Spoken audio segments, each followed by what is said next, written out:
What's up? What's up? What's up? We about to get started. Yo, I'm so happy to be here. One more time. I think I sound good. I fixed my mic. Okay, here we go. Welcome. We're about to get started. This conversation is about to go now.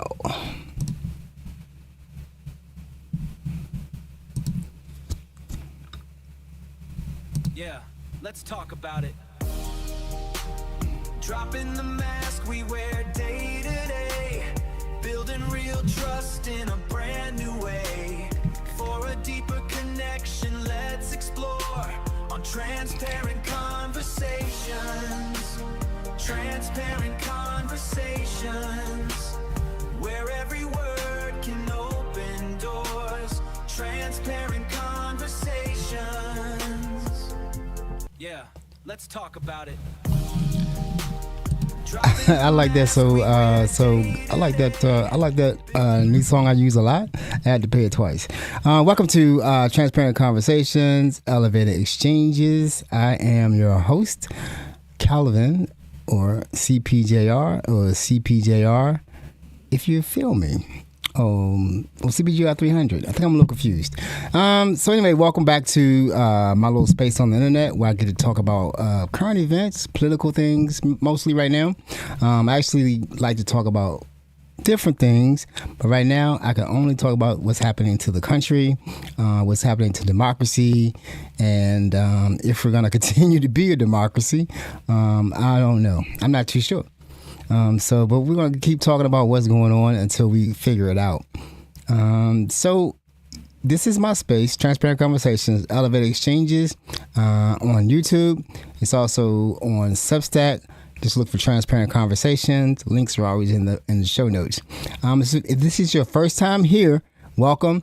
If you've been here before, welcome back. I hope that you're getting something out of this.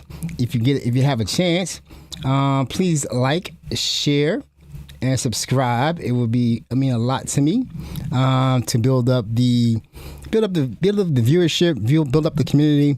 Trying to do something different for the DMV, having a serious conversation about politics, and also having some fun with it too, in these hard times. So welcome.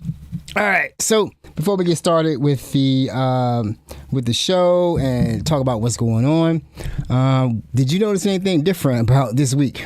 One thing I noticed about these last 2 days, I was last on here on what was that, Monday? Wednesday. I was here Wednesday talking about basically the blue MAGA.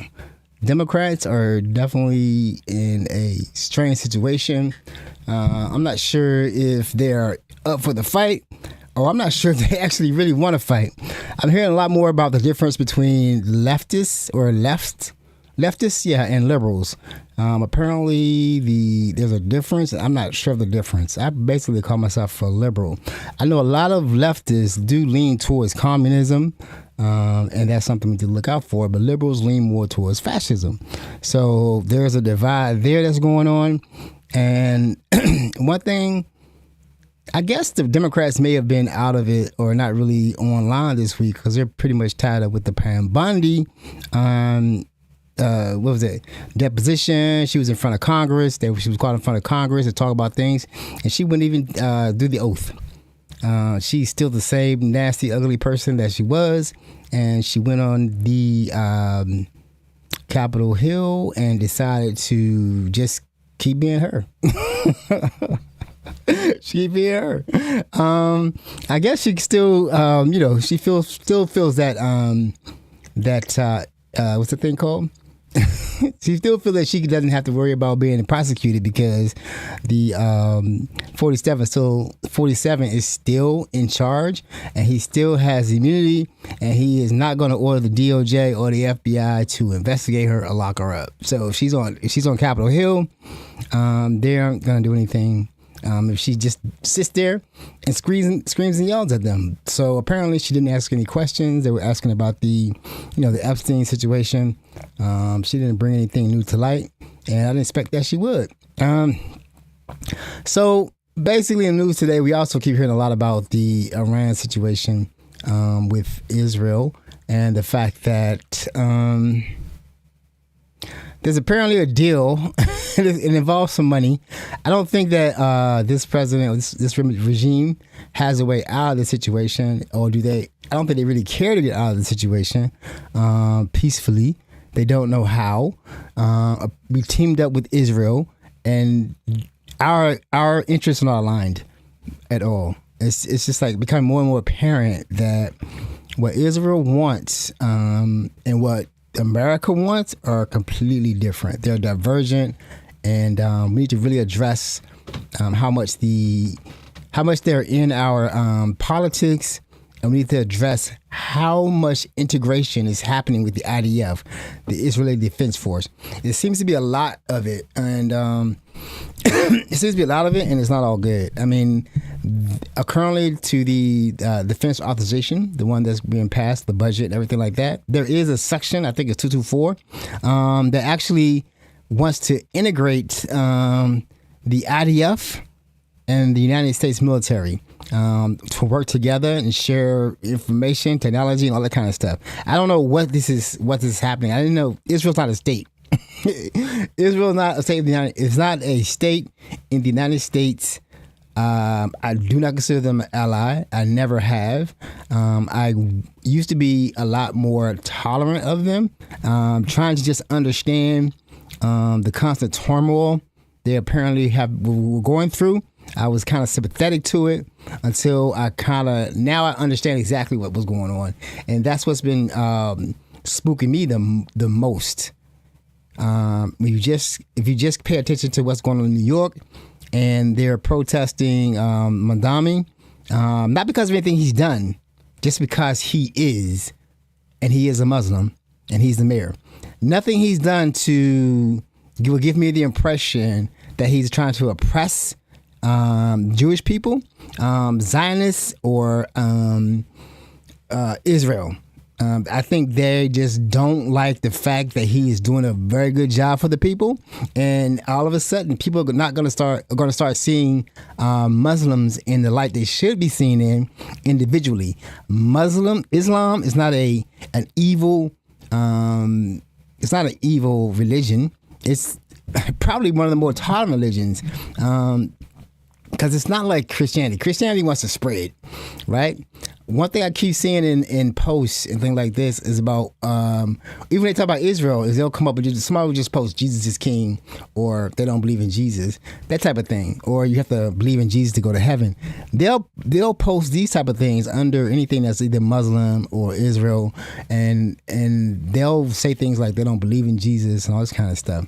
So I think Christianity is probably the most violent religion on the earth and in history, or recorded history, because I think it was be all of them are pretty much violent. But I think that of the three, Judaism, Islam, and Christianity is the one that is probably the most violent, or most violent in tendencies, because they have if you don't believe this, you're going to hell, or this is the way and there is no other way. So of all of the religions, I think that will be the one to watch out for. But for some reason, and they call it Christian nationalism or Christian Zionism. But all of it's like new to me. I wasn't paying attention to any of this before now. I probably should have. Like I say, I do apologize to, because I have friends that were Persian and Islamic or Muslim from those areas who worked over here. They work in IT. And I say they were some of my best friends at work all the time. And I think some of them were trying to teach me, and I'd be like, I don't want to hear all that. You know what I'm saying? Because I didn't understand it. They were trying to explain it to me, but I didn't understand what they were actually saying. But now we're seeing it play out day after day, and now we have to question our politicians, our media, the stories that we're seeing now. Outside of the mainstream media, independent media, something that they can't control is and you hear if you pay attention, you hear a lot about Israel want to clamp down on social media because they can't control the narrative, and that's when they talk about the surveillance and AI. They want to use it to control even social media or independent media like YouTube. We've already heard reports about some certain big YouTube independent media sources or platforms they're seeing their numbers go down. They're being shadow banned, and I know that for a fact. I look at like I said, Midas Touch, Bulwark, Crooked Media, pretty much every day. And it used to be when this all started, that was really my first recommended videos, right? I would see those recommended all day at first. And now I barely see the Bulwark, and I barely see a lot of Midas Touch or Legal AF podcasts. I see it very seldom. I do see a lot more AI videos because I'm actually doing a lot more research on AI. It's not sustainable. It's a sham. It's not a sham. Let me say this. It's not a sham. It's a tool. But the way they want to do it, it's not sustainable. It's just not going to be sustainable. And I don't know why I don't really want to discuss it because from the very beginning when someone asked me about it, older friend was asking me, am I trying to get into this AI thing? And I'm like, cause she's like, people are making money. I'm like, nah, I think it's a fad. I don't think it's sustainable. I kind of felt that way right away because of the data centers, right? You know, like I said, I've recognized here, I've been to data centers, I see where they are.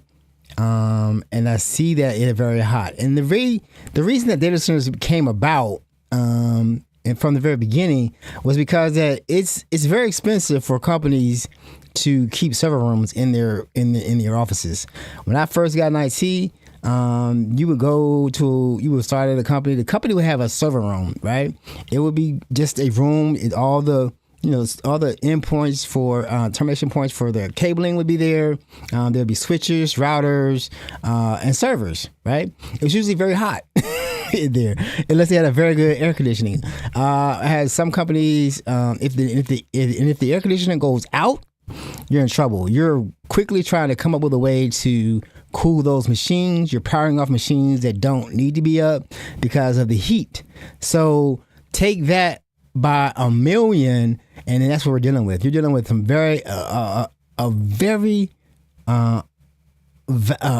huge amount of heat that has to be dissipated, or it could actually catch on fire. I've been in server rooms that smoke sparks have gone wrong, and even if you can pay for your cooling in your server room. You didn't have to pay for monitoring, because I've seen cooling units that all of a sudden stopped and flooded the server room, flooded it with water. So you have to deal with that. So the way to get away from that, because data communications, T1 lines were a lot less expensive, and basically if you have your office in DC, you have your data center out in Ashburn, the broadband line you couldn't afford to do it. It was very you could do two, right, for the price of what they used to be. So you didn't have to have the server room in your office, so you don't have to worry about the cooling, the water issue, the water issues that you're going to have, or just stuff burning out. So in my career, we were just moving all the servers out of our offices, unless it was something like a telecommunication system, phone systems. Those were in the office, but most servers were not in the office. They were actually at a co-location. And then with that, so you have all these companies want to we call it co-location. All these companies want to put their servers in one location, and let that location take care of the cooling and all the security and all the physical needs of having servers. And now with the AI, that just goes up more and more. And like I said before, if you have one, you got to have two, because we have a site in Ashburn, we had a site in Ashburn. We had another site in Ashburn, like two that were mirrored, and then we had another site in Pennsylvania. So if anything happened, we'd be able to switch over right away for fault tolerance, disaster recovery, and things like that. So that's what data centers were. These new hyper-scaling data centers with all this AI is like a lot hotter, and they have to be a lot bigger. And that's what's happening with the resources. Okay, before I get started with the videos and what I've been seeing this week, and talk about how bad things really are. It's really bad. Like I don't think a lot of people actually understand. And I really could tell it because a lot of people just don't want to watch news. How bad things really are. We are really in a weird place, and we don't have an opposition. We don't have an opposition. I don't think, like I said, I'm independent, but I don't think we can really trust the Democrats. They aren't on the same page, and then like I said, I haven't seen them doing it. They seem to be going in hiding, or maybe they're trying to get a message, but they really aren't front and center right now with what's going on. Who is front and center? Israel. And I guess the war. And I guess there's nothing they can do about it, so I just be quiet. So I hope they're coming up with a plan. Right now I want to talk about my sponsor. What's my sponsor name? HyperNatural. HyperNatural. So basically my partner this week sells clothing, but this is clothing with for men. Like this isn't it, but this is like a polo. This is a black polo. Their polo, this has got polyester in it. This is from True Classic. So I do shop at True Classic, and this might be from True Classic or Old Navy, but they pretty much sell the same thing. So this is a higher level. These are made with all natural fibers, things like seashells. They do things like that to make it natural, to make it more comfortable to wear in hot weather. It's sweat. What does it call it? Wicking, getting the sweat from your body because it gets hot. As you get older, you get hotter. I don't know. That's been terrible. So this is made sort of like active tees or active wear that you see, and you kind of don't really get to see the sweat on it. Us older fellas, we really like it because if it gets hot fast, and it's not about the change for us. It's just like we just get hot. So I wanted to show you the video on that, and like I said, if you like something on the site and you want to purchase it, use my code ELEVATE, and then you'll get yourself 20% off. Nobody likes to tell you this, but there are tricks that most clothing brands use to sound clean while selling you plastic. Watch for these words. If you hear sustainability, eco-conscious, made with natural fibers, which is kind of sneaky because having a little bit of natural with a lot of plastic is no good, and still legally say that they're made with natural fibers. Same for earth-friendly, same for responsibly sourced. This means that the brands want you to feel good just as much as they want you to look good. But the thing is, the only word that actually means something is the fiber content on the tag. So flip it over, take a look at your shirt, and read the tag. Read your labels, just like you do in your food. This HyperNatural. So yeah, here's the website. Like I said, if you go there and use my code word ELEVATE, find something nice and natural fibers and sustainable, and get yourself 20% off. Thanks a lot for considering that.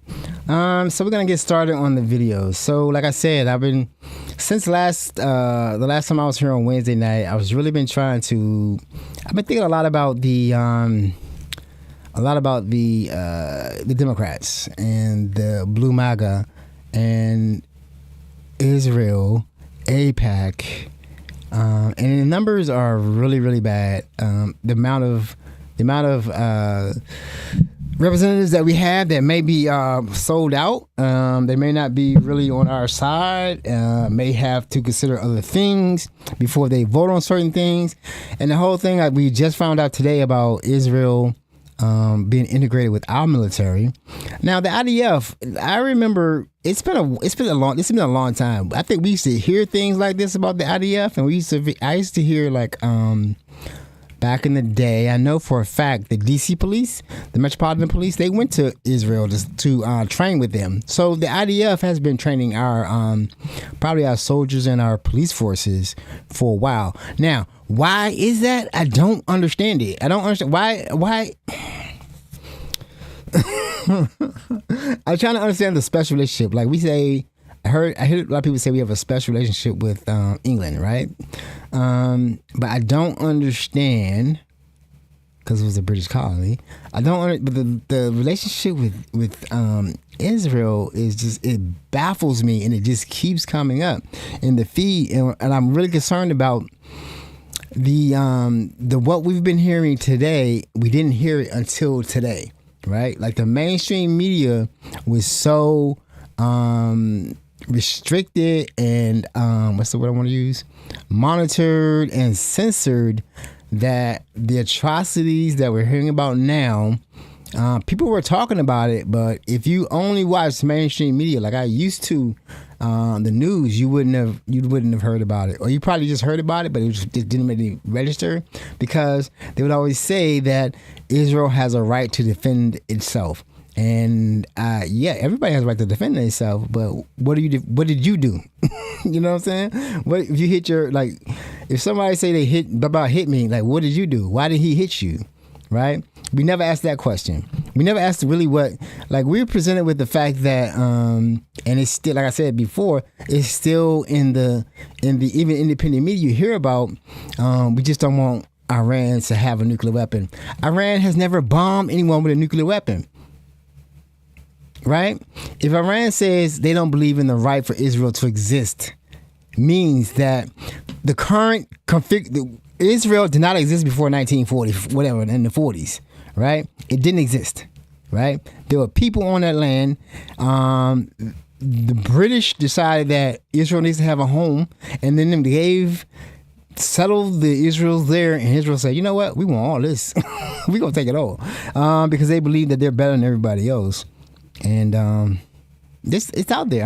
Everything I'm saying, I'm not going to say anything that's not true, or try my best to not say anything that's not true. And I will always try to, if I say anything that's not true, I will always try to correct it. And this stuff is kind of strange. All right, so we're going to go into the first video, and it's going to be like a video with Tucker Carlson. And he is really, I think he's an opportunist most of all. But I think he kind of may be concerned about, the story. He might be anti-Semitic too. I'm going to say this about anti-Semitism, right? Disclaimer, I always say, I do not care about a Semitic. I do not know now I know what a Semitic is. A Semitic is somebody who was born from that land, which most of the Israelis are not. They're Ashkenazi Jews from Europe. So they're trying to claim something that's not theirs. They're not Semitic for the most part. The Palestinians are Semitic. They are from that land. And that's the problem. So we're gonna really just like go through this first video. Tucker Carlson. We're gonna see him talking about just what's been happening over there, and what we need to actually understand and accept. And they're gonna come at us hard because they want to keep this country under their control and in their court, and be able to use us as much as possible. Right now, the Iran thing is a debacle. They're talking about a settlement, giving Iran money again, not money again, freeing up their money that was frozen from sanctions forever. They've been under sanctions since like the 70s, right? Because they won't say Israel has a right to exist, right? So when they always talk about the repression in Iran and the religious, the extremists in that country, why? Nobody asks why. Like are they born that way? There's no ancient hate towards Israel, Muslims and Jews. There's no ancient hate. You know what I'm saying? They never really mixed. This whole thing is like the Christians and the Muslims had a problem. The Crusades, right? That had nothing to do with Jewish people. All right, so let's go to the first video. Tortured to death? Absolutely. So an iconic orthopedic surgeon who I didn't know well, but I had met. And in fact, I had coffee with him in May 2023. He was tortured to death. And in fact, a Sky television investigative journalist interviewed fellow detainees and did a some remarkable investigative journalism. This is all in public domain, and described how this surgeon's mode of torture was being raped to death. He'd been serially raped on a daily basis for 2 weeks prior to his dying. His body's never been returned. So that's like a constant story of being raped, and the rape is not like you thinking they're having sex. They're doing this with broomsticks. They're doing it with objects, and they're doing it consistently. And I think they're doing that to show that these people aren't human. They're doing that to show everyone else, if you come against Israel, this is what happens to you. There's just too many stories to think that it's not happening. And we're going to stick right there. We're going to stick with Zionism because that's a big thing right now.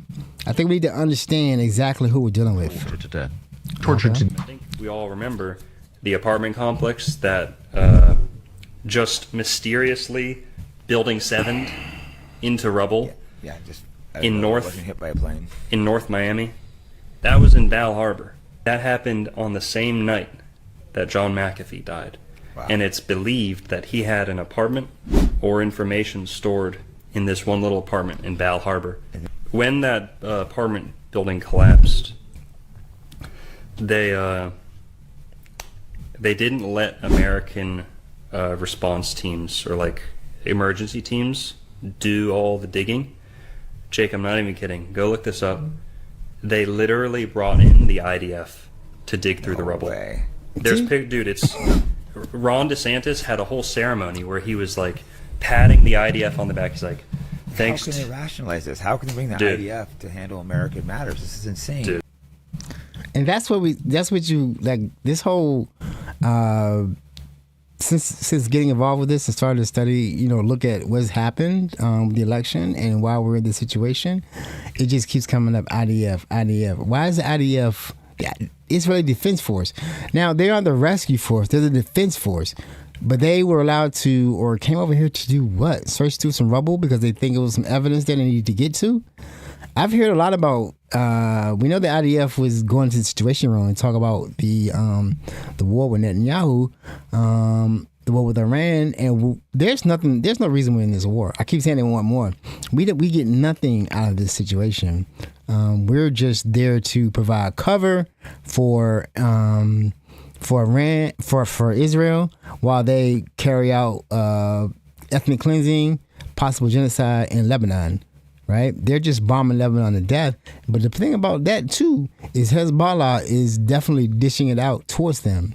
They're using drones and they're killing a lot of IDF soldiers, as they should. As they should, because why are you in Lebanon? Right? Nobody's talking about the fact that Ukraine is defending itself against Russia on a daily basis. But we're okay with Israel going into Lebanon and taking their land. I don't know. Just make it make sense to me. Making me understand.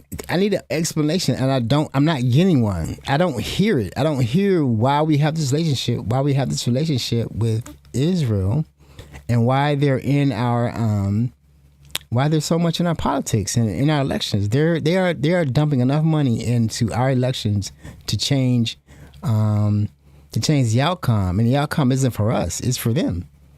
I'm gonna talk about that too. I might do a special recording on Sunday to talk about that section 224, whatever section it is, about the Israel and our military integrating. Who is that for? Why nobody likes Israel? Why are we integrating with them? It doesn't make any sense to me. How do we benefit from that? How do we benefit from?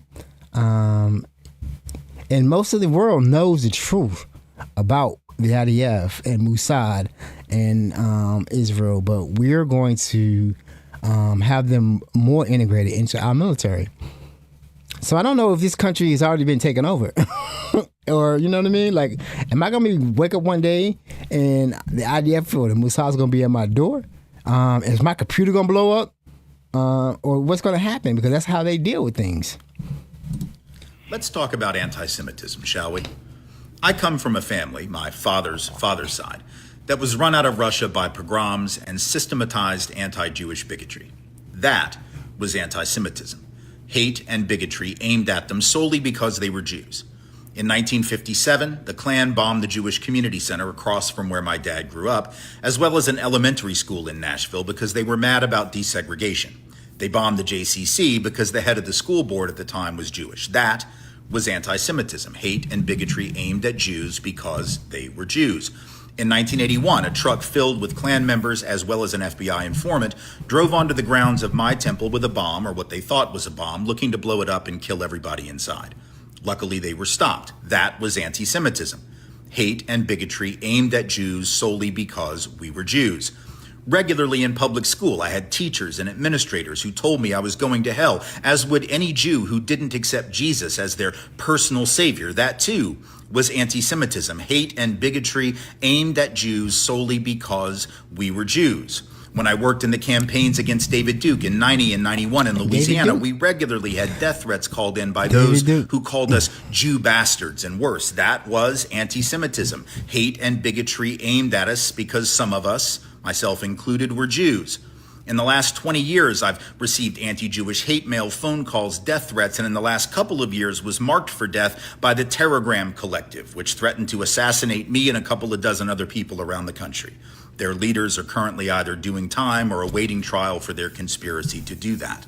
That too was anti-Semitism in my case, threatening me because I was Jewish, threatening my life and the lives of my family. What is not anti-Semitism is challenging the idea that we as Jews deserve a state defined as ours above non-Jews who have an equal or greater claim to that land. What is not anti-Semitism is challenging the idea that Jewish nationalism is okay, even as we who say that would almost entirely reject white nationalism or Christian nationalism or any form of ethno-religious nationalism but our own. Some of us have dealt with real anti-Semitism all our lives, and we know the difference.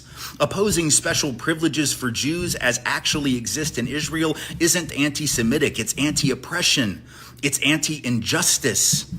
And opposing those things is actually the Jewiest thing that I could possibly do. So that's definitely something that needs to be addressed about the anti-Semitism. Like I said, I would never not dislike someone or hate somebody because they're Jewish at all. I wouldn't. I don't hate anyone because they're anything other than racist.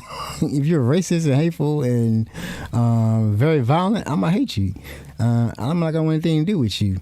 But if you're of a religion or ethnicity, I don't have an ethnicity that I automatically dislike. I don't.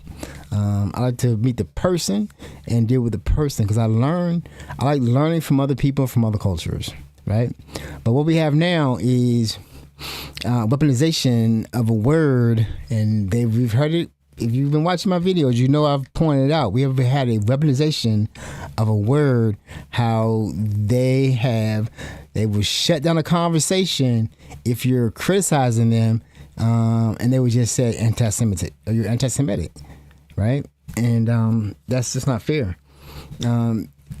We don't have that in America. Like, you can't say like, if America's doing something and we say something, no, you're anti-American, and there's nothing like that. There's only one people on this earth, right? And it's because of the Holocaust that can do that, because we believe them to be special and a chosen people. I do not know why Germany initially did that to them. It was anti-Semitic, right? When they started it, because I've seen the pictures and what they were talking about. They were being anti-Semitic. So if they want to lean into that, then they need to understand that if we're not going to fall for it anymore, first of all, we're going to talk about the truth about what we see and not do conspiracy theories, right? If you have settlers in the West Bank that are settling illegally, but the UN or these sponsor countries, Britain, or won't do anything about it, that's wrong. That's wrong. And you're getting away with it, and you're getting bolder in your actions to the point where you're now openly doing genocide. Openly doing genocide. I'll go to the next video. And that was Tim Wise. He definitely, the way he laid it out was correct, right? I remember seeing, like, when you were looking at if you ever researched or watched the biography about Germany in the 30s, they were definitely doing the picture, the devil, the money, all that kind of stuff was what they were doing to what's it called? Demonize the Jews in Germany. That's what they were using to make them to be evil. Now, I don't know anything else other than that. I don't know anything else to how they were living or what was happening with them in Germany, other than that was wrong. And then what happened, the genocide was wrong. But then you don't get to go out and do your own genocide and do your own thing against other people. And you talk about the Palestinians as if they don't exist. And all they're doing is trying to exist in their land. It is so easy for people to just hear the numbers and not realize that every single one of those numbers, there's a human being attached to every single one of those numbers. Like a human being that at some point somebody loved and cared for and found joy being around and watched, laugh or smile maybe. The most shocking thing is that these numbers can be reported in our media, and everybody can be aware of the staggering amount of children that have been killed, are missing, displaced, suffering psychological problems, and nothing is being done about it. Please, if you are able to, become a paid subscriber to Palestine Deep Dive. It is more important now than ever to support Palestinian journalism that is giving you an honest, real, and truthful representation of Palestinian life today. Yeah, please support them if you can. I just realized I'm not recording this this live stream. It is like freaking me out. That's why I was smiling doing that video, because I realized I forgot to press the button. I need a producer. Or I need to be more. I need a checklist or something, because I can't believe I just looked. I'm glad I looked and saw that. I still couldn't get the video down from YouTube from the stream, but I can't believe I just did that. It's always gonna be a mistake. I think. All right, so yeah, definitely. Any I post the tags from everyone whose video that I'm showing. And I recommend that you follow them if you really want to, broaden your horizons, learn a bit more. Because like I said before, if you're looking at mainstream media, you're not getting the whole story, and that's probably why. My perspective changed because I know that this has never been told to us in this way, right? We just accepted it and kind of like brushed it off, and now we're at a point now that most of our politicians are paid by AIPAC, and they support Israel over our country. There are laws on the books in this country and England, other countries too, where anti-Semitism is against the law, right? How do they define anti-Semitism is the problem, right? If you can't talk about anything, if you can't criticize a country and what they do, how can you, correct the behavior or come against them? Like I said, we have the illegal settlements in the West Bank, and they just don't do anything about it, right? We know why in this country, the lobby, I don't know, it must be the same thing in London too, in England too, because the money flows. The money flows. Yeah. This video is probably going to get taken down, but I really don't give a damn. Today we're discussing how birthright Israel is quite literally a form of Jewish eugenics. Now, all of us are probably familiar with birthright Israel, a 10-day free trip that Jews from around the world can take with their hotel, airfare, and 2 meals a day paid for. And aside from indoctrinating these young Jews, there's another reason why birthright exists that people do not talk about. Population. Israel's total Jewish population, including the illegal settlers in the Palestinian West Bank, is 8.5 million. The Palestinian population in the West Bank, Gaza Strip, and in Israel itself is 7.7 million. What this means is that from the river to the sea, Palestinians are 47.5% of the population, while Israeli Jews are 52.5% of the population. And if you wish to preserve a Jewish state where Jews are the majority, this presents a major demographic threat.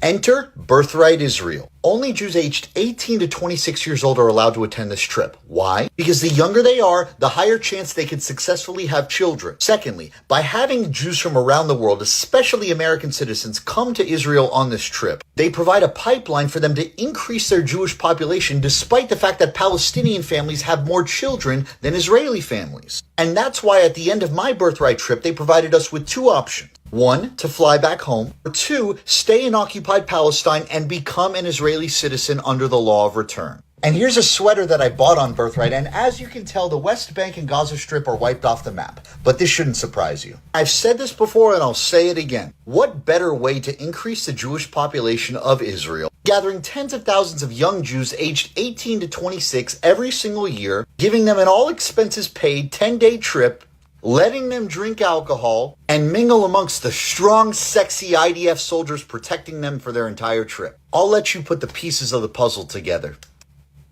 So we need to understand that, right? Like, it's a whole marketing campaign going on, and how they want to populate their country.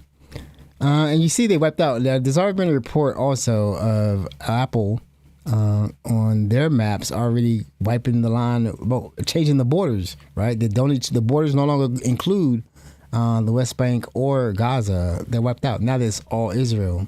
So when Israel when the Jews were settled into Palestine, they were supposed to be partitioned, and the Palestinians were supposed to get their part. The Israelis supposed to get that part. Israel would not accept the land that they were given, and that's why they were attacked, and that's what started all this off.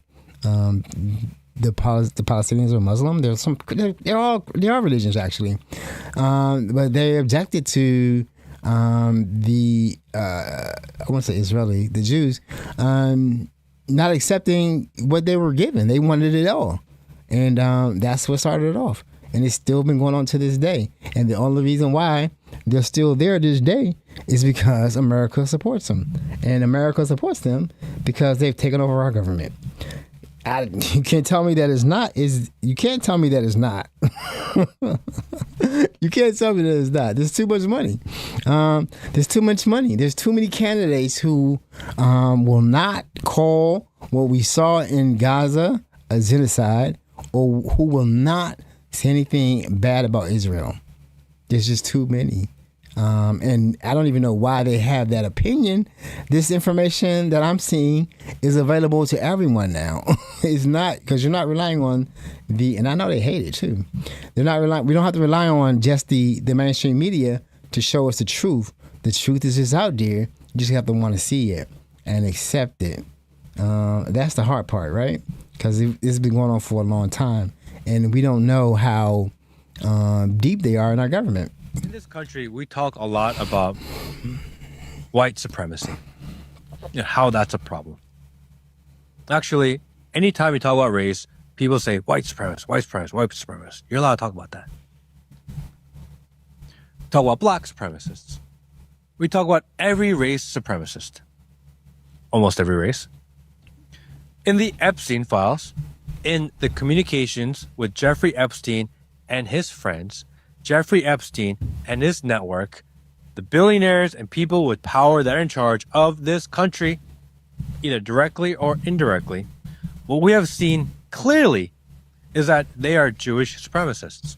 Period. They refer to people as goy or goyim. They talk about things that say that rules for us, not for them, ha ha ha ha. This is a running joke within all their emails. This is the one thing that the Epstein files has made clear. And you know what? The reason that they're able, Jeffrey Epstein and his network, the reason that they're able to do the horrific things that they've done is because they don't consider the people that they're doing it to human. Because Jade supremacy is a thing. And I don't know why this did not hit the news. That's It what I'm is saying. clearly the most important part of the entire Epstein files, that it's real, that they speak like this, that they act like this, that they think like this, and that these people are still in charge. Nobody cared. I know a lot of white supremacists. Actually, don't mind that much. You guys want America to be white, and you want white people to stay white, and white, whatever. Dude, I don't fucking care. Do you? I know black supremacists. Oh, we're black and black power and black whatever. Do you guys? That's fine. Doesn't bother me. I know a bunch of Jewish supremacists. They're in banking. They're in finance. They're in law. And they know what they are. They don't care either. You're allowed to be a supremacist for your race all you want. I think that's actually fine. What's wrong is that you can't point it out. We're allowed to point out white supremacists all the damn time. We're allowed to criticize them all the damn time. But then Jewish supremacists like, no, that's anti-Semitic. Why? It's like a real thing. All Jews know it. It's not a surprise to anybody, but why can't you talk about it? So this is something that you see actually if you pay attention to like what's happening in New York right now with Madami. You see tomorrow, I think this weekend is the Israel Day Parade. That's what they do in New York a lot. Madami said he's not going to attend. I understand why he's not going to attend, but then to see the way the Jewish people in New York talk about Madami, they're saying they want to deport him to Uganda. The people who voted for Madami love Madami. He has done good for New York since he's been in office. What they're asking, what they're upset about, I don't know. They don't really name anything that they're upset about. They're saying they're not going to be free. They're talking about, because they don't think that a Muslim should be the mayor of New York because he doesn't recognize their superiority.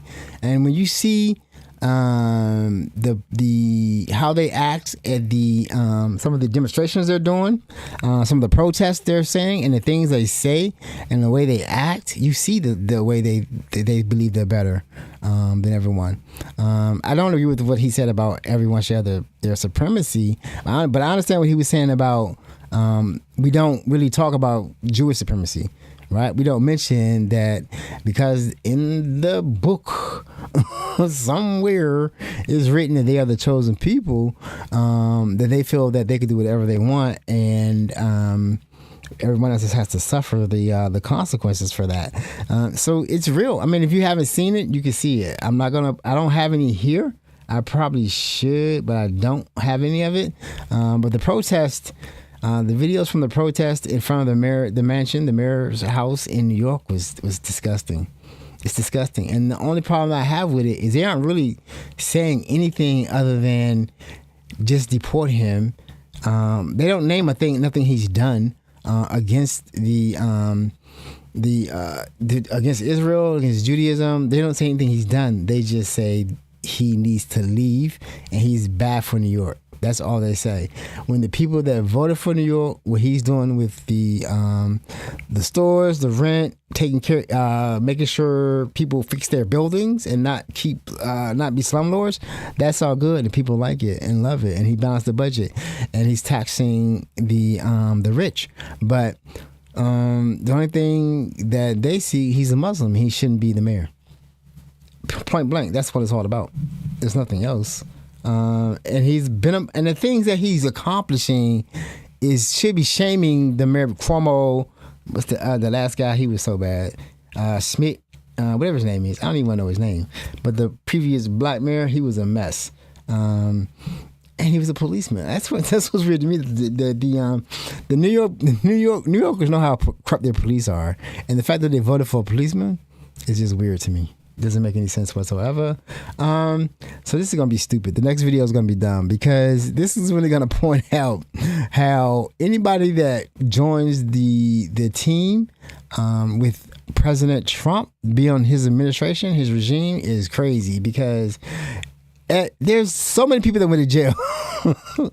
After the first term, so many people ended up jail. Rudolph Giuliani ended up broke, disbarred, can't work for himself, and in the hospital begging for insurance. that's how people end up that work in the regime, but they still don't care. They still do it, and for some reason you think he's not gonna throw you under the bus. He's your friend. The man is transactional. If you're out of power and you can do nothing for him, he don't have nothing for you. You know what I'm saying? Like he's not gonna come to your rescue. He's not visiting Rudy Giuliani in the hospital. I'm very sure of that. So whatever you think you're gonna get, you're not gonna get it. You're not gonna get it at all. You're gonna get thrown under the bus. And this is just a video highlighting this moment. This is pretty funny to watch, actually. Pete, I think you were the first one to speak up, and you said, "Let's do it." Pete, I think you were the first one to speak up, and you said, "Let's do it." Now, if I was Pete Hegseth, I'd be worried about going to jail. I mean, he's already done enough war crimes on his own. It's pretty much guaranteed that after it's going to start if the Democrats, because it's not guaranteed that the Democrats will win the midterms, because it's a lot of them just as bad as MAGA, and they're compromised. A lot of them are very, very compromised with the AIPAC, and it needs to come out. I'm gonna always talk about that because we can lose, and a lot of them I don't think they're fully understand how people are learning about and coming to grips with the fact that a lot of our elections have been affected or influenced by AIPAC money that supports Israel, just so they can have a pro-Israel candidate who, once they get into the Congress, they will vote that way. They will vote to keep the money coming. They will vote to keep the weapons coming, and then they'll even vote for a bill that's going to integrate their military, their IDF, the Israeli Defense Force, with our military. I don't even understand that. I don't understand it at all. I can't even fathom. I'm having a hard time understanding why this is even a thing. Why it's a thing, other than we've allowed ourselves to be manipulated. And I admit it. I was manipulated. I did not really do my due diligence, and I sat there and I tried to just accept that Israel's right. It should be there. They need a homeland, all that kind of stuff. But not really understanding what that meant or what that means to the people that are there. Hold on 1 second. I'm just taking a look at the next video. I'm going to switch gears. Because I don't want, I try not to really have these tapings, these broadcasts be so Israeli focused on the situation. But because our elections are coming up, and because we have so many elected officials who may not really be there to work for us, that it's hard to not really talk about it. It's something that needs to be talked about more and more and more, because even the people, even the people that are supposedly on our side and not really being affected by it, don't talk about it. Like, we need to understand that all the stuff that we're seeing now on independent media, on social media, has always been out there, but our mainstream media, our news channels, 60 Minutes, CBS, ABC, all these shows, CNN, don't talk about it and didn't talk about it. Why?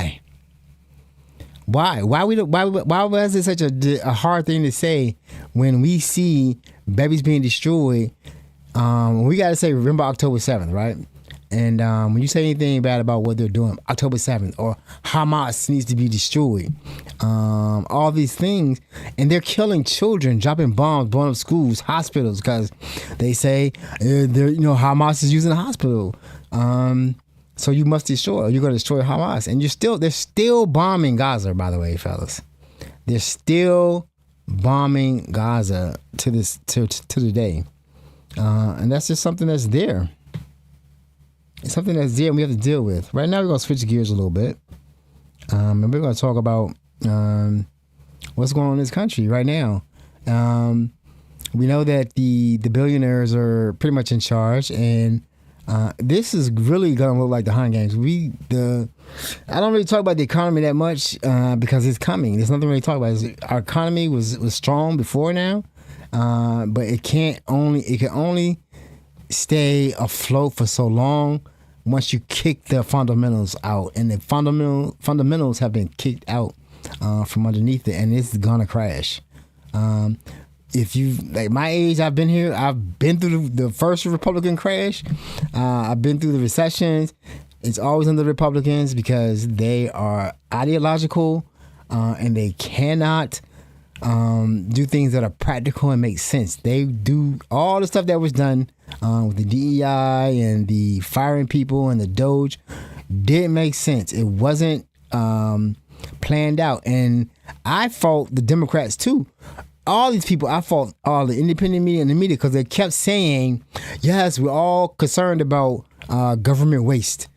But this isn't the way to do it. Don't give them anything. Yeah, we know that Iran is a danger. They're the number one sponsor of terror. They shouldn't have. We won't have a nuclear bomb. Iran has never bombed anybody with a nuclear weapon. The only country that has used a nuclear weapon is the United States. So why does the United States have nuclear? I would not trust the United States not to blow up someone before I would trust Iran with it. Like I don't have. North Korea has a nuclear weapon. Who have they bombed?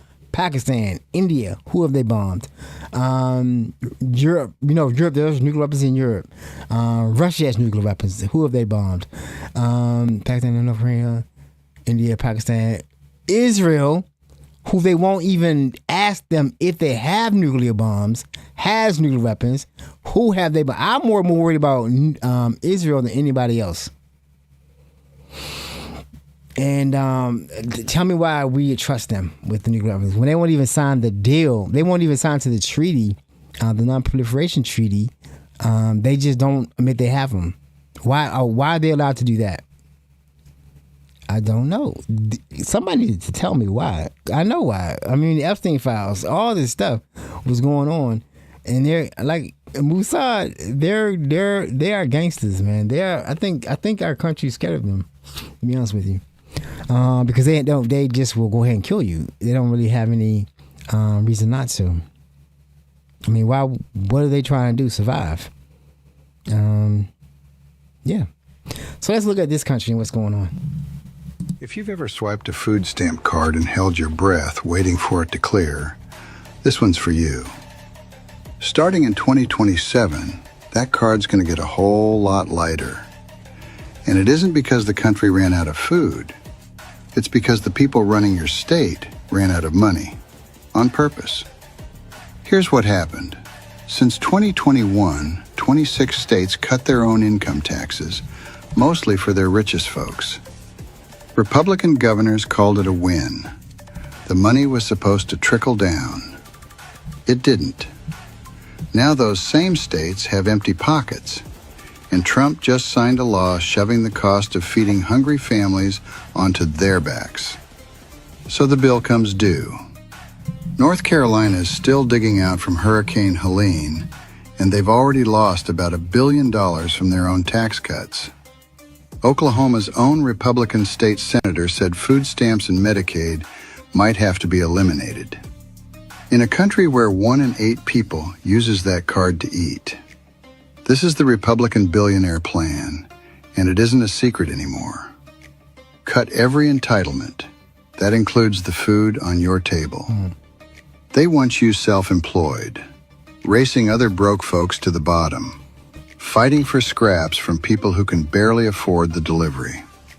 Right. The billionaire got his tax cut. You got the receipt. Now, what you want to really think about that? There's a list of states that this is going to affect bad, and they're like, not my state, but Arizona, North Carolina, Oklahoma, Kentucky, Mississippi, Missouri, Georgia, Iowa, Indiana, Ohio, Nebraska, Arkansas, South Carolina, West Virginia. Those are some poor states. And they're people are already getting hungry. Now, why would you do that? Why would you tell people that you're not going to feed them if they're hungry? Like we already have, and they're talking about fraud, and there's a video this week of Stephen Miller sitting next to J.D. Vance having a meeting about fraud, and Stephen Miller lied out of his mouth saying that, if you don't even have to, they don't even check. You just come to the office, say, I'm hungry, I have kids, and they just give you money. There's no verification process, there's nothing, and that's a lie. That's a lie. They have certification. I've never gotten EBT myself, but I know people who have, and they have to go through certification. They verify if you have kids. Are you buying food? They verify your income. That's a lie that he said on TV in the White House at a meeting on fraud that anybody who just asks for it gets a check. They don't get checks anymore. They get EBT card, but that's how they're working. They're working under the assumption that we're stupid. Always, we're stupid, and what they're saying is true, but it's easily verifiable. It's easy to verify that they're lying, and why they don't want to. And I don't know why they don't want to feed people who are hungry. I don't know why they don't understand that some people in these states, because they don't. The minimum wage is low. Military people are on food stamps. People that are working for Walmart are on food stamps because they don't want to pay a living wage. And then to lie and say that you just have to show up and just say, I need food stamps because my kids are hungry, and nobody's going to verify if you got kids. That's a lie. That's a lie. And that's what we get from this regime. Nothing but lies all day long. Stay with the where am I going now? I think I'm gonna stay right here with the billionaire lies and just keep going with that with our next video. If I can get back to my notes, they ain't gonna let me back. All right, I'm here now. So that, I don't know if you saw that. I think when I heard it first, I wanted to include that in this recording. I didn't. So I must apologize for that. But this is serious. You can look it up. He definitely said that, and it definitely was a lie. There is no state in this country where you just get on the phone and say, I'm hungry, I need to get food stamps, and they just give it to you. They don't verify anything you said. So I want to know, if you think about that, like, if you think about that, and they just call up and say, I got kids, do everybody get the same amount on a check? Or is the check graduated? Like, if you say I got 5 kids, you get more money? Or they don't even verify if you got 5 or 10 kids? Is it just like a blank? It doesn't even make any sense. It makes no sense in what he's saying. But then there are people out here that believe it. And they believe that if you don't have if you're falling on hard times, you shouldn't eat. Or we shouldn't feed you, and that's not something I believe in. I believe if you fall on hard times, like I'm on hard times right now, but I have family to help me out. But if I didn't, it's good to know that there's a safety net. And the hard times that I'm going through, it's my fault, but definitely believe that I'm grateful that there's something here for me, and the fact that if there wasn't anything here for me, that would be really hard. And it's hard for me to think about people who are going hungry tonight just because we decided to give tax breaks to billionaires who don't need it, who don't even need it. That's just something I have to deal with. So we're going to stay right in this line and go to the next video. And this is going to be unusual. Hello, my friends. 2 roommates went shopping on a Saturday. How's that for a start? They paid their 10 cents. They got on the bus. They sat down in the only 2 empty available seats. Those seats happened to be in the front of the bus, the white section. Their names were Wilhelmina Jakes and Carrie Patterson, 2 young black students at Florida A&M University in Tallahassee, Florida, in 1956. The bus driver told him to move back. They said no. So he drove to a gas station and called the police. 3 squad cars showed up for 2 college women on a shopping trip. The 2 were arrested, charged with placing themselves in a position to incite a riot. That night, someone burned a cross in the front yard of the house where they rented rooms. They went shopping. They came home to fire and hatred on their lawn. The police weren't there to protect them. The police were the threat. So what would you do? Well, here's what they did. Here's what happened next. The word spread across campus overnight. The next morning, the student body president called a meeting, cross-campus meeting, all 2,300 students. They voted to boycott the city buses immediately. Then came Reverend C.K. Steele, this pastor who had been preaching since he was 15 years old, who showed up at the women's door, looked them in the eye, and he said, the NAACP stands with you. He called a community-wide meeting.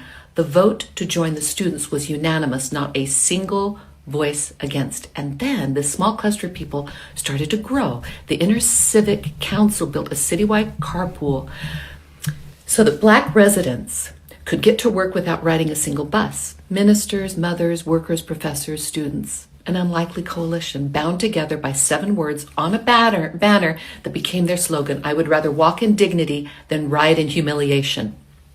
For 7 months, Black Tallahassee walked. The bus company that was losing its main customers edged toward collapse on December 22nd, 56. The Supreme Court ruled that segregation on city buses was unconstitutional. It started with 2 roommates on a Saturday shopping trip. 2 young women who didn't plan a movement. They just refused to stand up by staying seated. You don't have to have a platform. You don't have to have a plan. Sometimes history just needs you to sit down and say no. So what are you willing to sit still for? And I'll be back. So other than I like her presentation, I follow her on Instagram, but that's 1956. I was born in 1966, and we still are facing the same situations now, and that's kind of relevant at this point now, especially with what's happening now and the just the sheer amount of racism that we see, and now there's a call for athletes to stop playing in their schools, but that's a big sacrifice for the athletes. But I'm saying, like, it's up to you to decide what you want to fight for. This has been our fight since 19 whatever. That was 1956, right? To ride on a bus, you couldn't sit in the front, and now it's 2026, and it's the same situation. Yeah, we can sit on the bus anywhere we want to go, but we're still being attacked by just by being in different places and saying we shouldn't be there.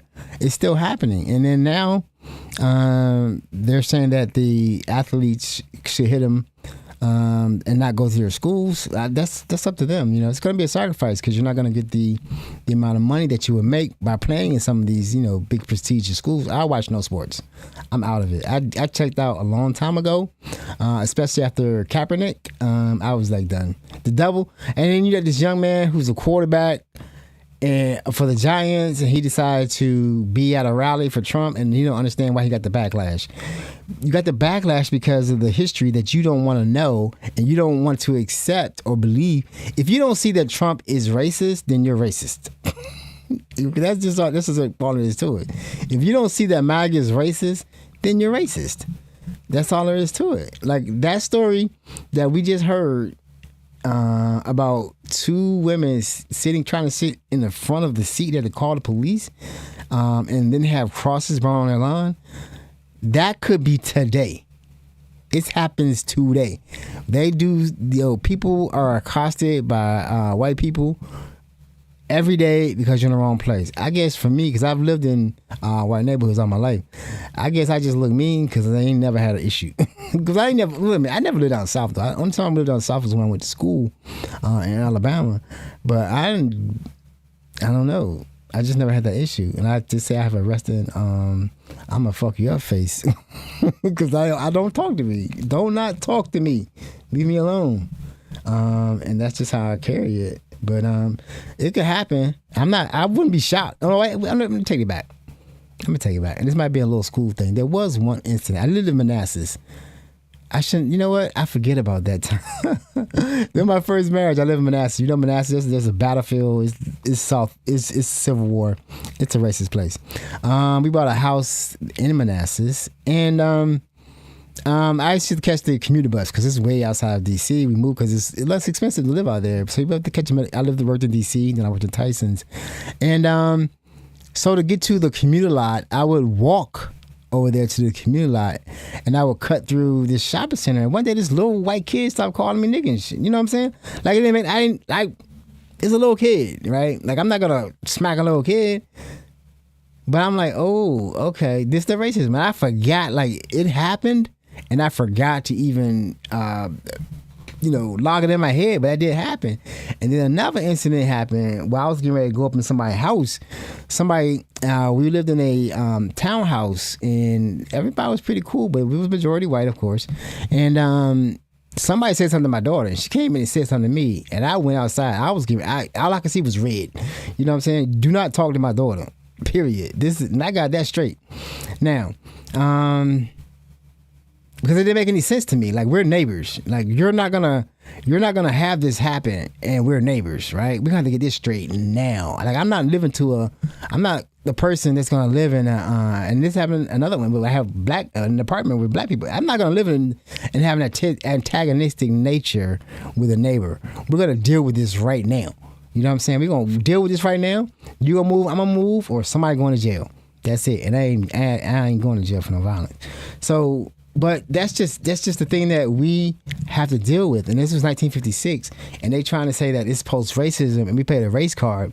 The race card is played on us. We just called it out.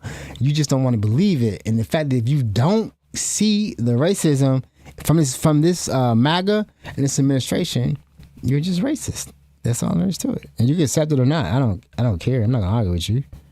You are racist. Okay, so let's go on with the next one. I think I'm all over the place a little bit. Like, I think I am all over the place because I really want to talk about the Democrats, but the Democrats ain't doing nothing. I don't know why they're not doing anything, but they aren't. So this is we're gonna talk about data centers in this next video because it's a problem.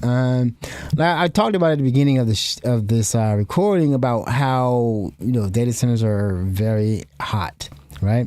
And I heard on a video I was watching earlier in this week about how somewhat.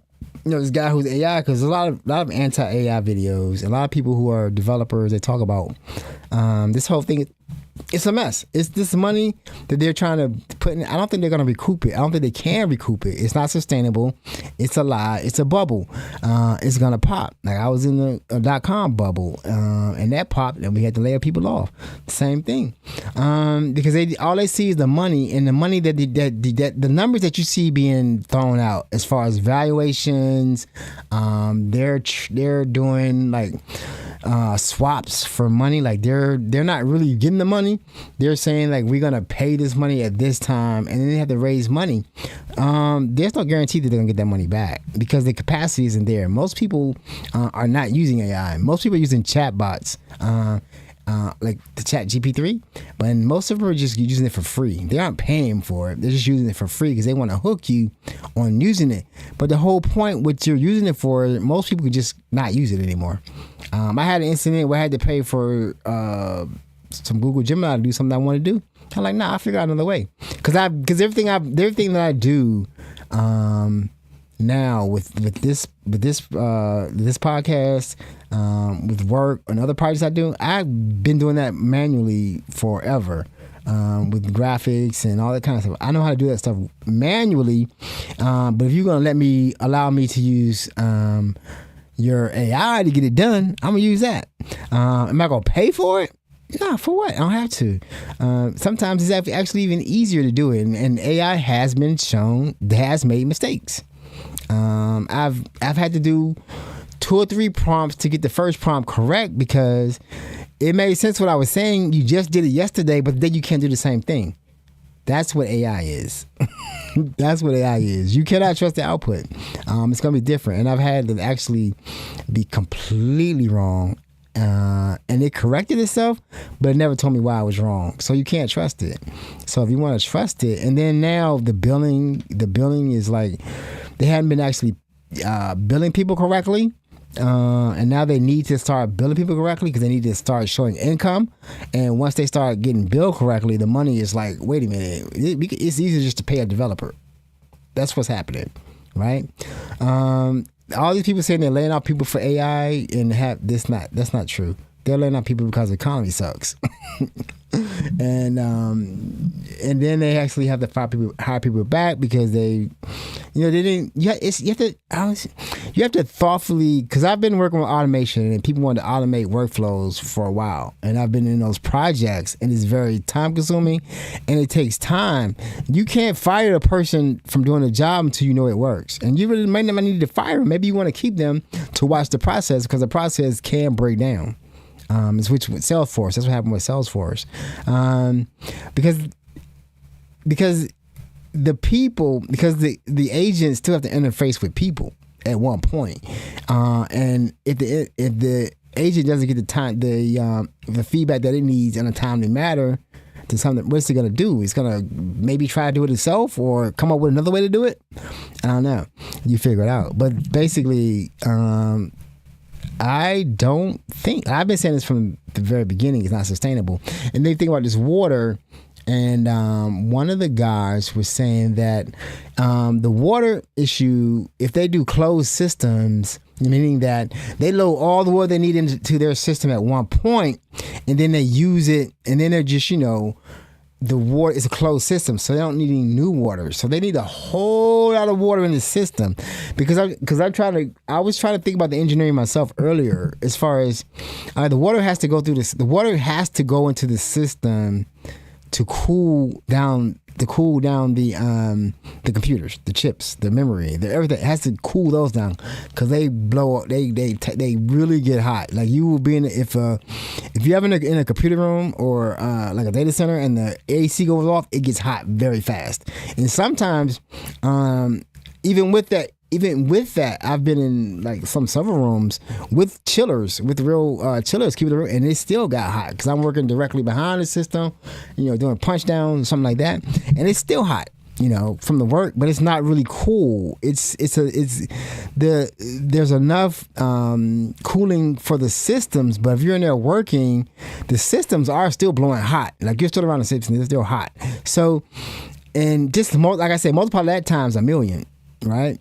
And I don't know how these closed systems work. They other than like China has them in the ocean. That makes sense to me, because it's definitely cold in the ocean. Just put the whole data center in the ocean. That makes sense. And then power it off. They're doing it slowly, and they're thinking about it, because they aren't really trying to get like profit right away. The only thing that these guys care about, the Sam Altmans, the Elon Musks, the Claude guys, they're just thinking about the money, right? They just want to make the money anyway. So they're gonna lie, right? And say, yeah, we got this in a closed system. We only do water once.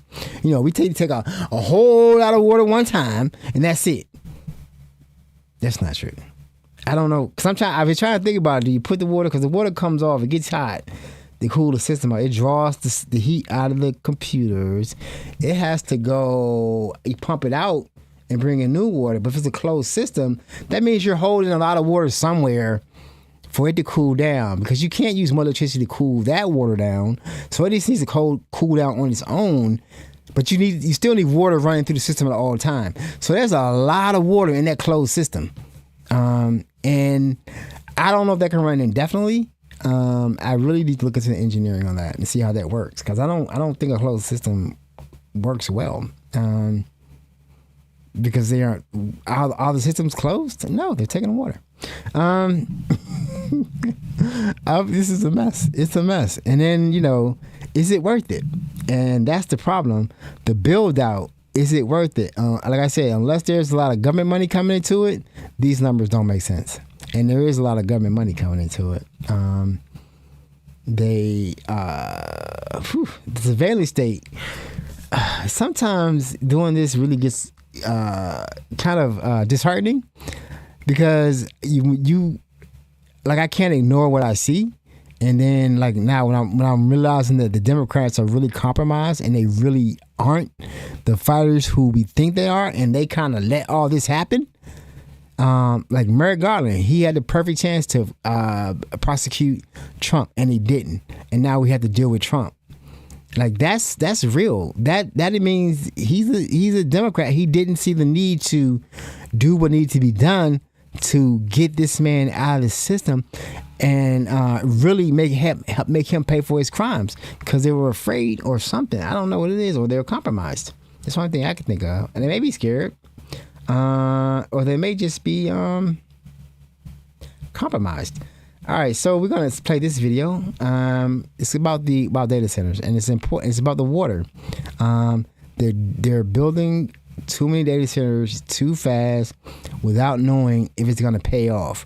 Because once it's there, it's just there, and it needs to be used. And there's just a lot of variables that they aren't accounting for. Like, do people really want to use it? We already know that Copilot is pretty much a disaster for Microsoft. No one's using it. No one's paying for it.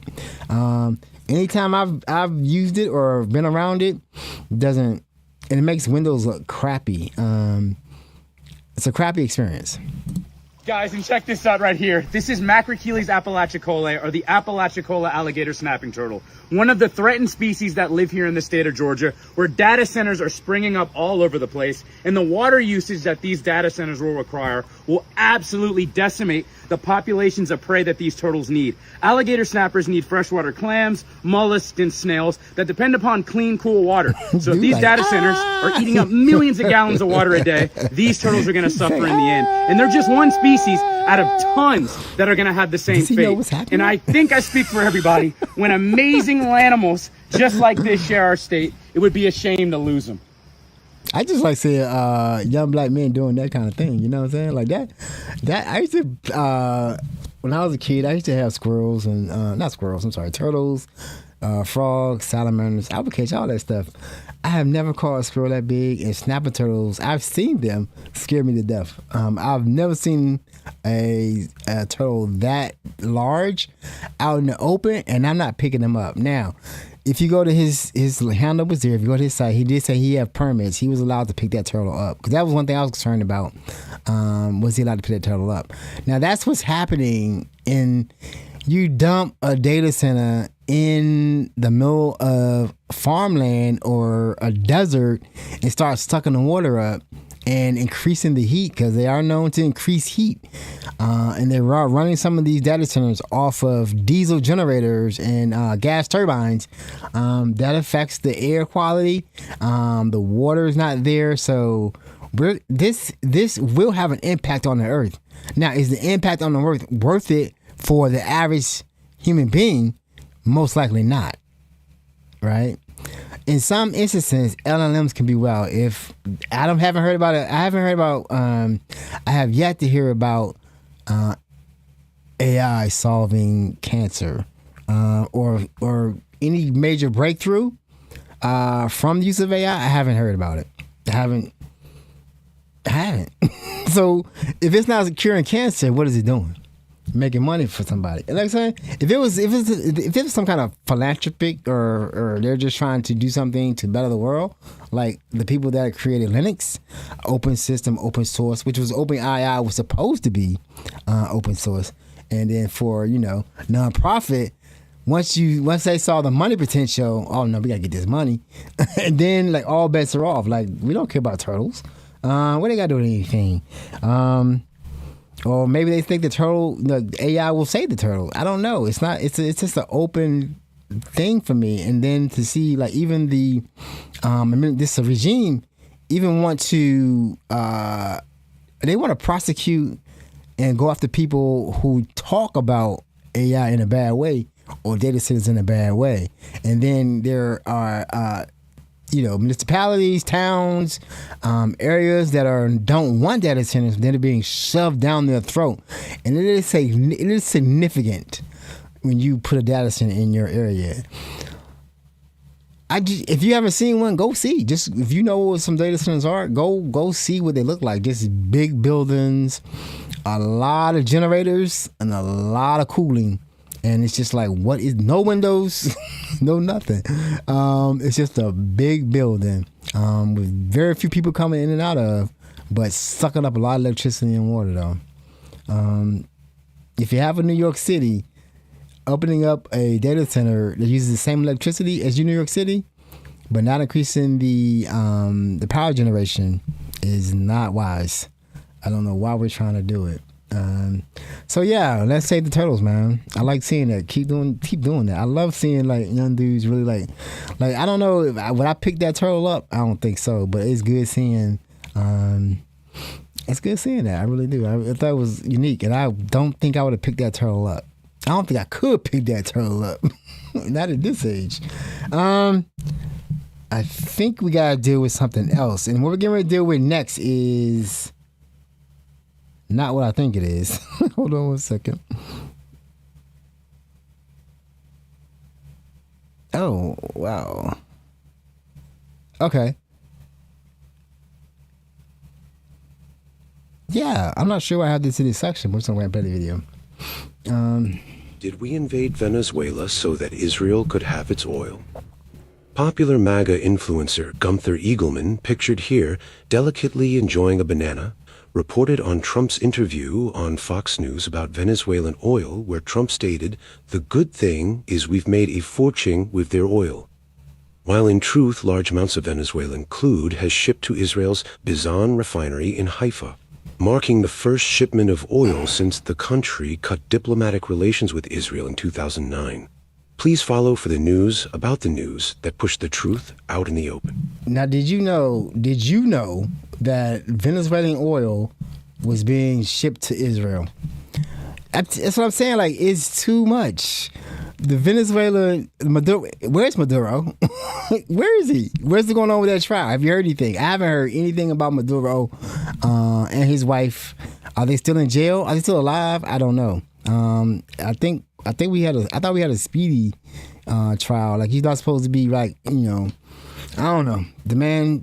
But basically, the Venezuelan was sanctioned. Like, they couldn't sell oil on the open market because the United States decided that, hey, the United States decided to do whatever they want to do, and you can't do it. I don't know why. I don't even care why they couldn't do it. But they were sanctioned. They couldn't sell oil, but they were sneak selling oil to China, Russia, and they were also giving oil to Cuba because Cuba was on sanctions. So now that the United States decided that, they had to go get Maduro out and take over their oil supply, now oil is going from Venezuela to Israel. Now, the Gulf, they're shipping oil. They're shipping oil from South America to the Gulf.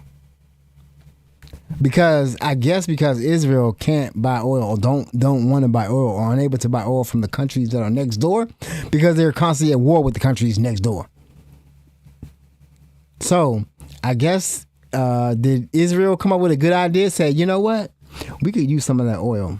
And now Israel is tied up in the conflict or whatever happened in Venezuela. It benefited Israel. Didn't benefit us because he said did you understand what I'm saying about did you hear the part where he said, Trump said, we're making a fortune? We're making a fortune. That's not our oil. That is Venezuelan oil. They should be making a fortune. Why is the United States involved in it at all? It's just another plan. It's just another plan for them to make money. It's another grift. Just another grift. And the grift doesn't benefit the American people. This grift doesn't benefit, I'm sure it benefits Trump in some way, but it also benefits Israel. Right? I'm sure that Cuba could use that oil. And also China was using that oil too, and Russia. Like I said, I don't but China is another country that they could buy their own oil. I don't understand why they were on sanctions. I never understood why Venezuela. I've been to Venezuela. I understand that there is some poverty there.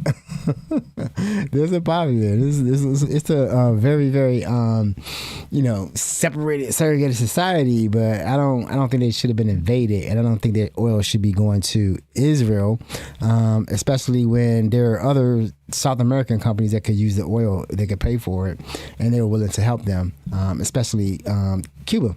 And we're finding out soon that we probably will be invading Cuba or doing something with Cuba. They're doing what they do, building up forces to attack Cuba.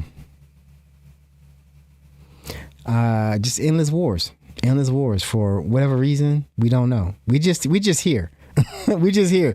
They do stuff, and we're just here. We don't really get to say yes or no to what's doing. And this whole thing about there may be a peace deal with Iran and giving Iran $300 billion or 24 billion or 300 million. And people are like, okay, and then they get another. The plan they're gonna have in place, it's not better than the one that was already in place, right? And it is hard to really think about the craziness that we are asked to accept as normal.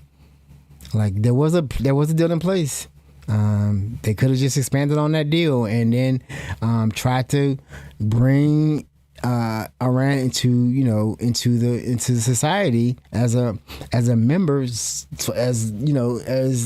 Kuwait, Iran, Iraq, those countries, and stop treating them because you haven't beat them. You beat Iraq down to nothing, and then you want to do the same thing for Iran, but Iran ain't gonna having it. Iran been like they're waiting for this forever to happen. All right, so we're gonna do this one. This is gonna be another absurd case locally about vindictive prosecution.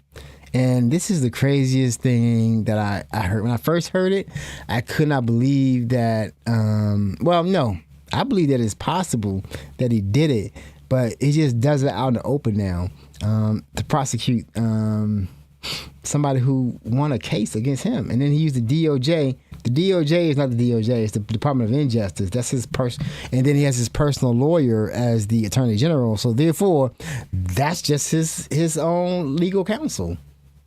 It's not for us. It's supposed to be for us, but it's not for us. It's for him. It's for the regime.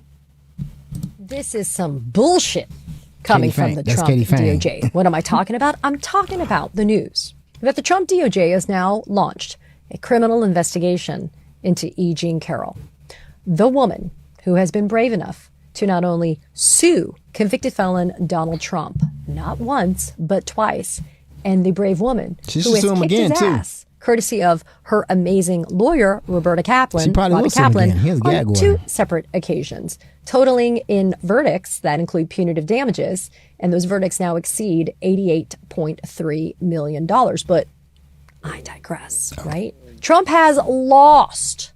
He's lost at trial with 2 different verdicts. He's lost on the appellate court level. The Supreme Court of the United States hasn't taken up his appeals. So what has he resorted to? He's resorted to weaponizing his Department of Justice to go after his enemies and opponents. And if there's anybody who fucking pisses him off, it's my dear friend, E. Jean Carroll. So, as I've co-opted this phrase, and as I've shared with many of you already, I have an obligation to be truthful, but I don't have an obligation to be neutral. At a time when a sitting president of the United States can weaponize his Department of Justice to go after his political and otherwise enemies and opponents, I have an obligation to be truthful, but not neutral. That's right. So I'm not going to be neutral, but I am going to tell you why the legal maneuvering here is bullshit. So you want to think about that, right? He's suing E. Jean Carroll, the person that sued. He's not suing. He's trying to criminally prosecute the person that successfully sued him and won $83 million that he doesn't want to pay. But he doesn't pay his bills. That's a documented issue. But what is he... I mean, like I've heard the grounds for the case. Basically, they're trying to say she lied about some money she was getting to prosecute the case because it's expensive to get lawyers to prosecute that type of case. They were doing it pro bono, but they did get a backer, somebody who would pay some of the legal fees, and it was disclosed at the time. And this is just vindictive prosecution. They are batting 0 for 0 on these cases. They have everyone they've gone after. They've been thrown out for vindictive prosecution, and then these lawyers gonna have to be disbarred. I mean, like, if you know that you're lying, they've got people lying to the grand jury. That's what's happening right now because they can't get these. Trump says prosecute this person, and they need to come up with a way to do it, and they do it. All right? And they're lying in court, and they're losing in court. And then the bar association, the bars, or wherever they're licensed at, start looking at them and say they need to be off because they are not officers of the court. They are betraying their oath. They're not being truthful, but they're doing it. And like, I don't understand why you would do it. And you know that you're going to eventually face a problem because the track record of the people whose lives he's destroyed that worked with him and for him is just right there. Right, but if money is your guide, then you're gonna do what you gotta do. All right, we got one more. Just one more that just hit me like weird to show where the Democrats are. Like, one thing about just show what Democrats are. Like, one thing, like if you have a representative in your state that just like that's on the right side, it's a good feeling to have that person who's just like gets it, you know what I mean, like really gets it, and you've had a chance to vote for them your entire life. It's been great. But then to have some representatives who just do weird shit, and they're Democrats, right? Like a lot of the people who we thought were really like progressives are now turn out to be really AIPAC Democrats. And now that this is becoming a real important fight for democracy, and we have the opportunity, or we need to look at because I said this before, right? Like the power that this regime has taken and grabbed is now there, right? And the next president, be them a Democrat or Republican, still has that power. They could relinquish it, but then they still could try to keep it and use it for whatever reason they want to use it for. And that's the problem. Well, if we don't have progressives who believe that we need to work to prevent this from ever happening again, it could just continue on. And then, like I said, once you get one president has that, and then it just keeps going worse and worse and worse. If you look at there's a video, I think it is like an infographic about how the presidency and didn't have a lot of power in the very beginning. A lot of the power was supposed to stay in the with the legislative, but then as time went on, and the presidency or the presidents kept pushing the boundary, they gained more power, and then it became a good idea to, I guess, give the president more power because of emergency and things like that. But then you see how this administration abused, like the Insurrection Act and things like that. They abused that power, and then once you abuse it, you got it. Like this whole pardon thing. Like I'm sure that it wasn't when they wrote the Constitution, wherever that power is written into our system, wasn't meant to be sold and used to pardon convicted felons, people who have committed fraud, and lift out the money, the restitution they're supposed to pay, and just that's all gone too. It wasn't for that, but that's what it's being used for now because that power is there, and they're going to just give it up. They're going to use it, especially with this current regime. They're going to use it for their benefit, as we see. And check it out. Did everyone forget that Jeffrey Epstein was texting U.S. Congresswoman Stacey Plaskett during a House hearing in 2019? Documents show Epstein was watching the Michael Cohen testimony in real time and directing Congresswoman Plaskett towards certain topics. Right here, he directs her to discuss Trump's executive assistant, Rona Graff. Congresswoman Plaskett responds to Epstein, "Rona? Quick, I'm up next. Is that an acronym?" Epstein responds, "That's her assistant." So the same year Epstein died, and more than a decade after he became a convicted pedophile, he was powerful enough to have direct access to a sitting congresswoman and to direct her line of questioning during a House hearing. And when you look at Epstein's background with Israeli Prime Minister Ehud Barak, his history with weapons and security negotiations on behalf of Israel, as well as Alex Acosta's quote claiming he was told Epstein belonged to intelligence, it becomes clear as day that Epstein was much more than a billionaire. Intelligence agencies are involved, and the lack of mainstream media coverage about these intelligence agency connections tells me that these media companies are probably controlled by the same agencies. Look up Operation Mockingbird. This network of corruption, consisting of billionaires, weapons manufacturers, intelligence agencies, and likely secret societies, is the reason I started making these videos. So follow Corruption Report for more. Now that video, I saw the video just to show more about how the Democratic Party is functioning. Like that, she was censured. Like I didn't hear anything about that. Like I looked it up, and that did happen. And she was censured, and she defended herself, saying like, "Well, he was a constituent. That's fine, but he was still convicted. He was a constituent." Now, I don't have anybody. I'm not rich as him, so I don't know. I guess if you have a certain amount of money, you get your representative's pager. Number, so you could text them. So that's the thing. If you got money, you can just text your representative in a hearing to ask questions for you. She said she was just helping a constituent.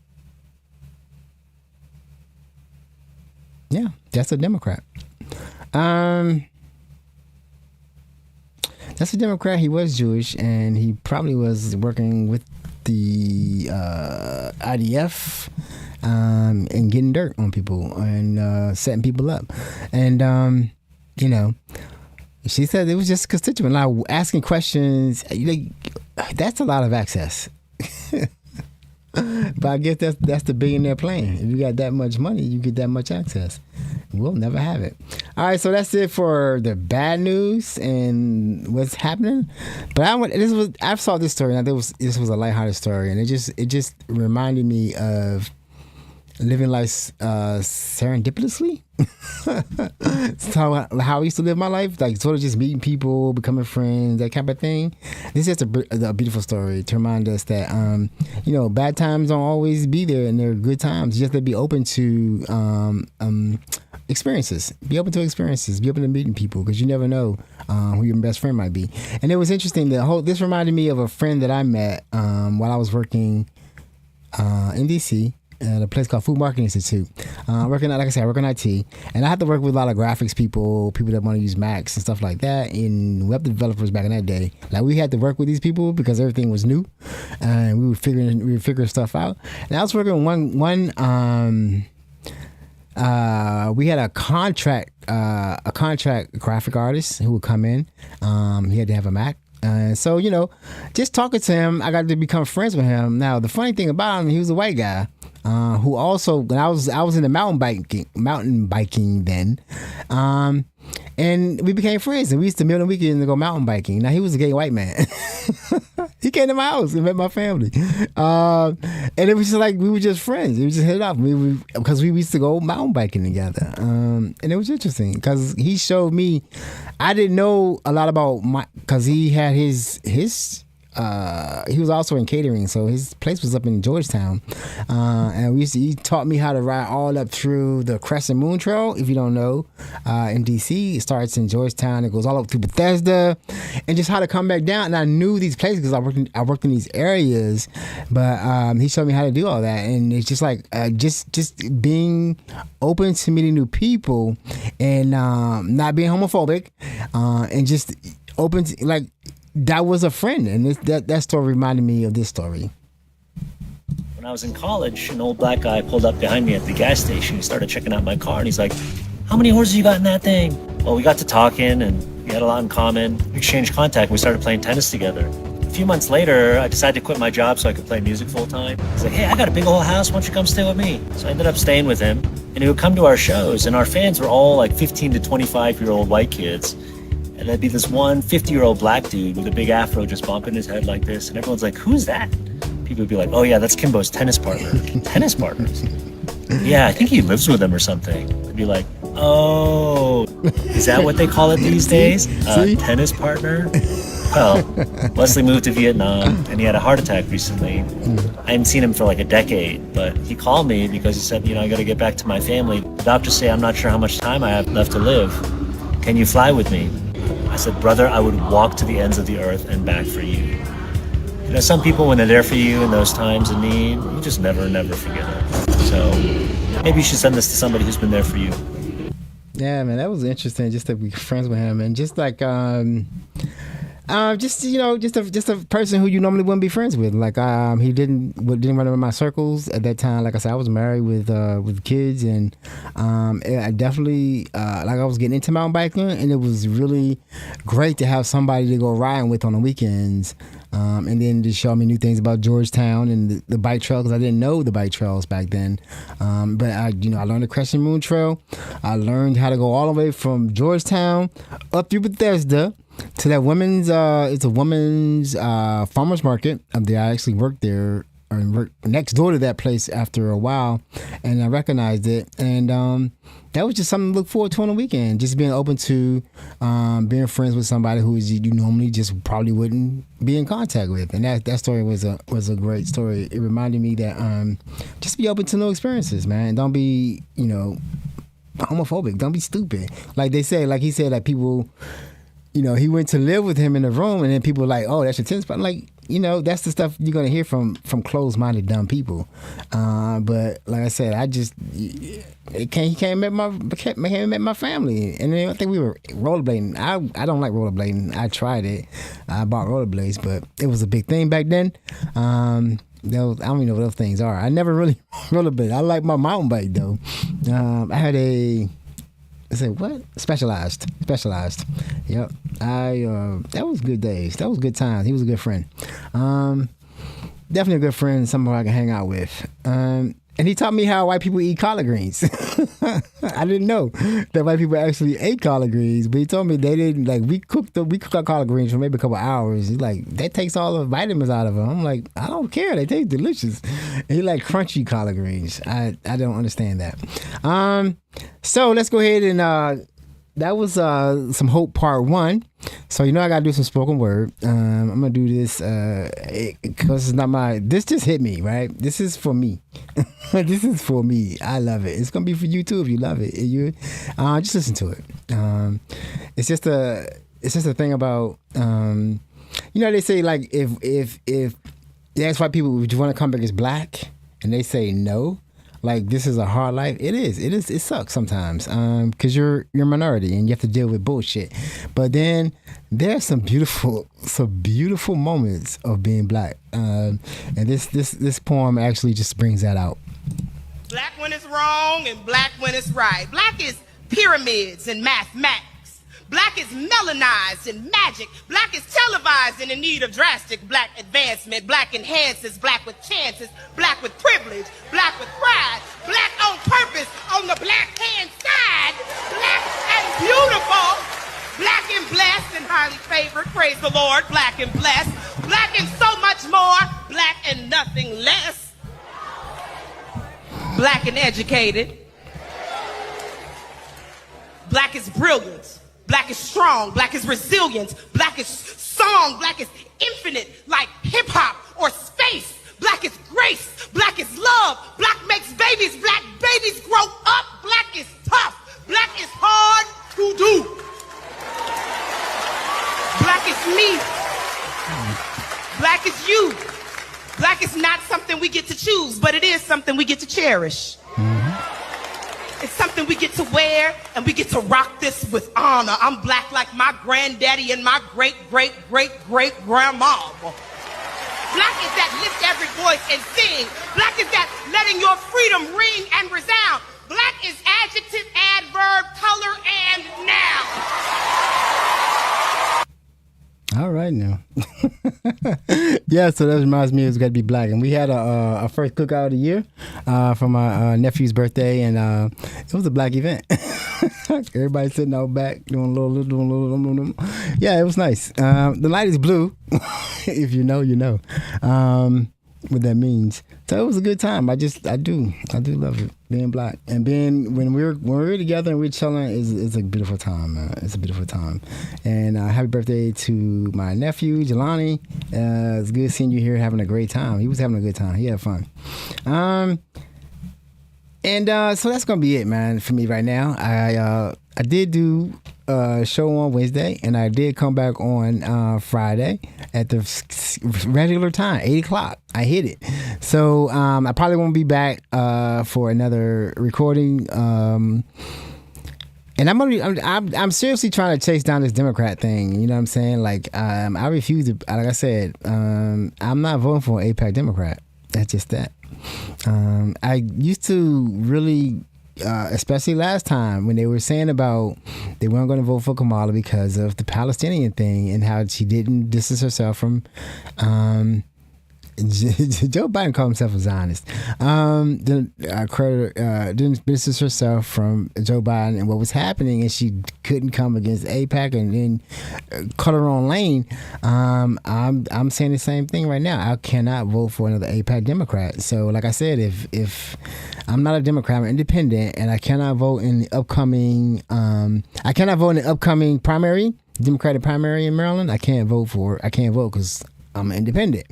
But hopefully we have the people in my district are doing their research and understand that our current sitting Democrat, the one we have in office right now, is an AIPAC Democrat to the amount of $13 million that was poured into the campaign to get him into office. I've already played the video of how they only cared about him being pro-Israel. They didn't care anything else about him and the fact that he couldn't get the money up to beat Donna Edwards. But once they found out he was going to be pro-Israel and play ball, he got the money. The money showed up.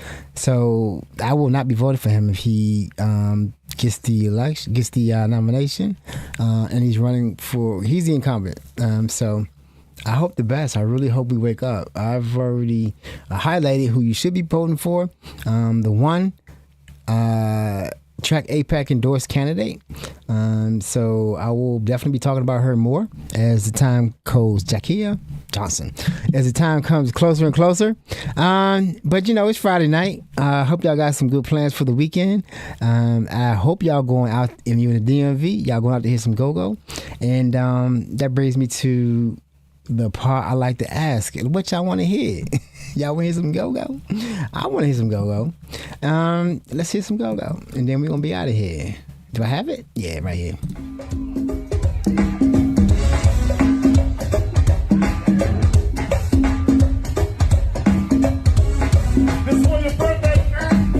Now I'm going to ask a question. I'm asking a question. Is this a crank or is this the pocket?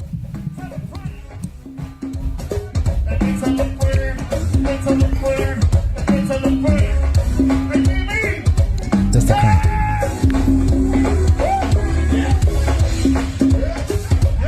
What you want to listen to is the Congos. They got everything mic'd just right. That's what you want to hear. I never heard this band before. Alright, we gone. I will see y'all on I might do something on Sunday. Not guaranteed, but I definitely will be back on I'll definitely be back on Monday.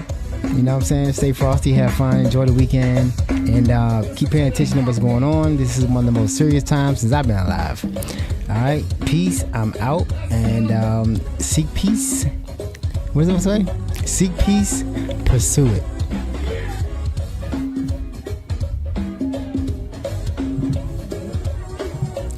I'll see you.